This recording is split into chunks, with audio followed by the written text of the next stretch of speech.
Karena begitu banyaknya berita-berita tentang kebencian, peperangan, perceraian, dan pemisahan hubungan, konflik yang besar, lambat laun maka berita itu begitu mencekoki banyak orang. Dan saking sudah terbiasa mendengar berita demikian, lambat laun orang menjadi merasa tidak suka lagi berita-berita tentang damai, berita-berita tentang cinta kasih, berita-berita tentang rujuknya pasangan yang tadinya bercerai lalu rujuk kembali, atau negara yang tadinya berperang lalu berdamai, dan itu menjadi tidak laku lagi. Orang menjadi sudah terbiasa dengan berita-berita buruk yang mengerikan, berita-berita kontroversi tentang konflik dan peperangan yang seolah-olah itu jauh lebih menarik untuk disimak, untuk didengarkan. Dan ini menjadi sebuah tanda awas buat kita, juga menjadi sebuah penanda sedang sakitnya kita, sedang sakitnya dunia ini, sedang sakitnya manusia-manusia pada zaman ini. Dan akhirnya ujungnya adalah cinta kasih, damai, dipandang remeh. Dianggap sudah tidak perlu lagi. Sesuatu yang dianggap lemah, remeh, kecil, tidak punya daya apa-apa.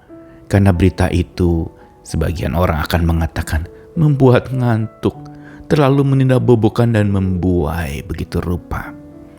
Namun apakah benar berita cinta kasih sedemikian rupa menindakbobokkan, membuai, meremehkan, rendah, dan tidak ada satu hal yang menarik sama sekali dari berita itu? Jelas ini bertolak belakang dengan cinta kasih yang kitab suci katakan. Bahwa kasih Allah sebenarnya sebuah kasih yang sangat dahsyat, berkhasiat, dan luar biasa. Karenanya kita perlu belajar untuk bagaimana tentang kasih Allah itu memenuhi pikiran kita. Dan kasih yang memenuhi pikiran kita yang dari Allah itu adalah kasih yang begitu luas dan berkuasa, sekaligus luas dan leluasa. Saya Nikolas Kurniawan menemani lagi dalam Sabda Tuhan.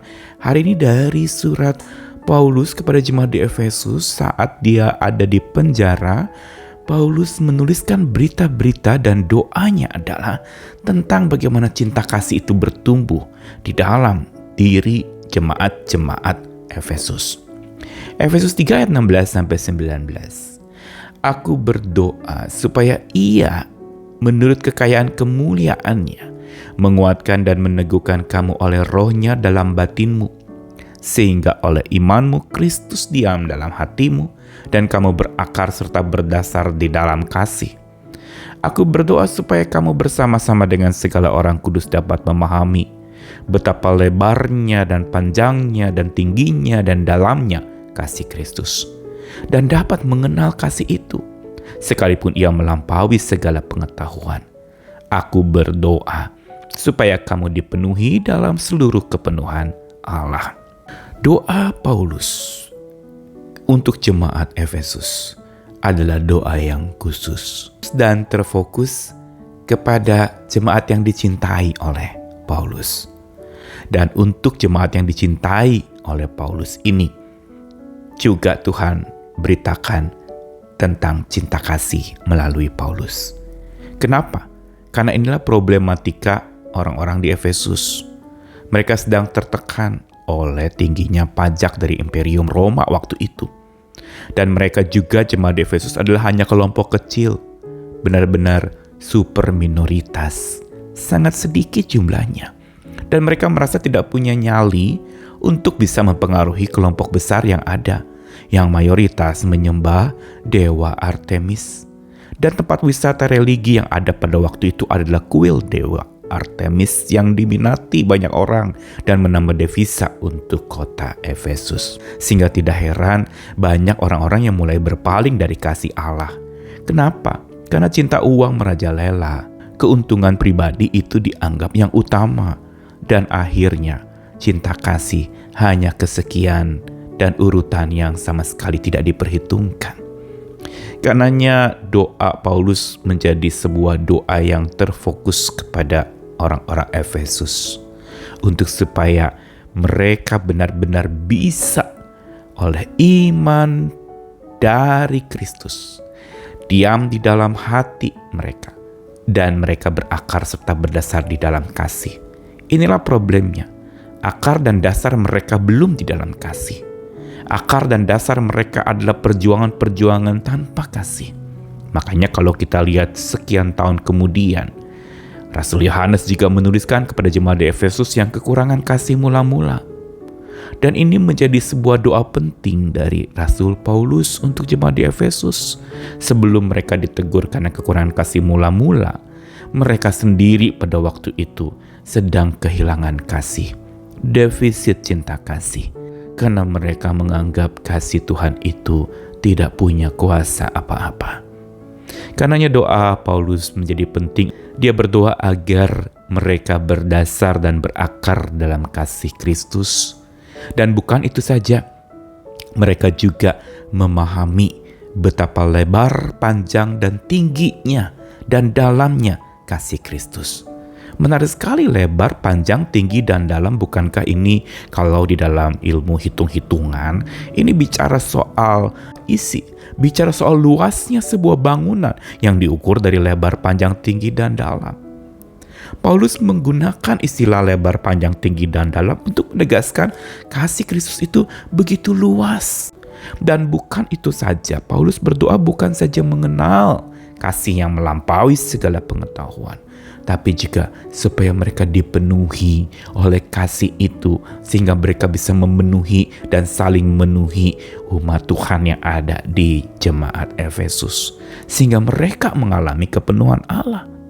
Ciri orang dipenuhi Allah bukan bisa berkata-kata ini itu, bisa berkhotbah, bisa bernubuat dan sebagainya. Tapi ciri orang yang dipenuhi dalam seluruh kepenuhan Allah adalah dilimpahkan dan dipenuhi, diisi hidupnya dan jiwanya oleh kasih Allah yang begitu luas dan berkuasa.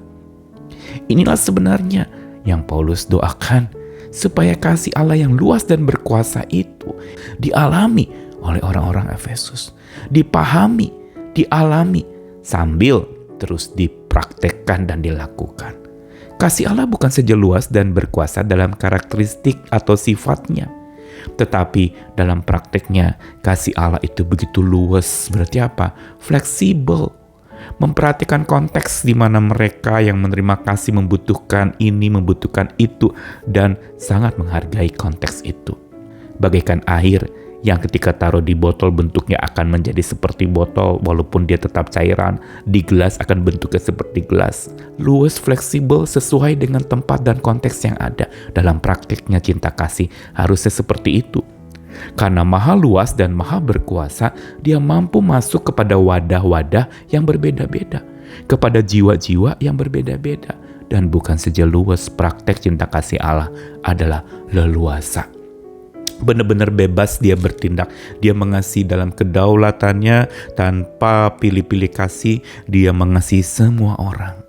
Hanya memang tidak semua orang yang bisa dan mau mengalaminya. Apalagi kalau matanya sudah dibutakan oleh kebencian, kecaman, kata-kata hujatan, dendam, menghakimi, luka hati, kecewa, dan amarah iri hati. Itu yang akhirnya membuat kasih Allah seolah-olah padam, seolah-olah tenggelam, padahal dia sedang menggendong kita dengan tangan kasihnya bagaikan seorang bayi dalam genggaman tangan ayahnya. Dia begitu luas kasihnya, berkuasa, dan dalam mempraktekannya dia begitu luas dan leluasa, bertumbuh makin dewasa. Inilah karakteristik cinta Tuhan dan praktik cinta Tuhan. Luas, berkuasa, tapi luas dan leluasa. Mari kita nikmati kasih ini dan jadikan pola dalam kita juga mengasihi sesama kita. Amin.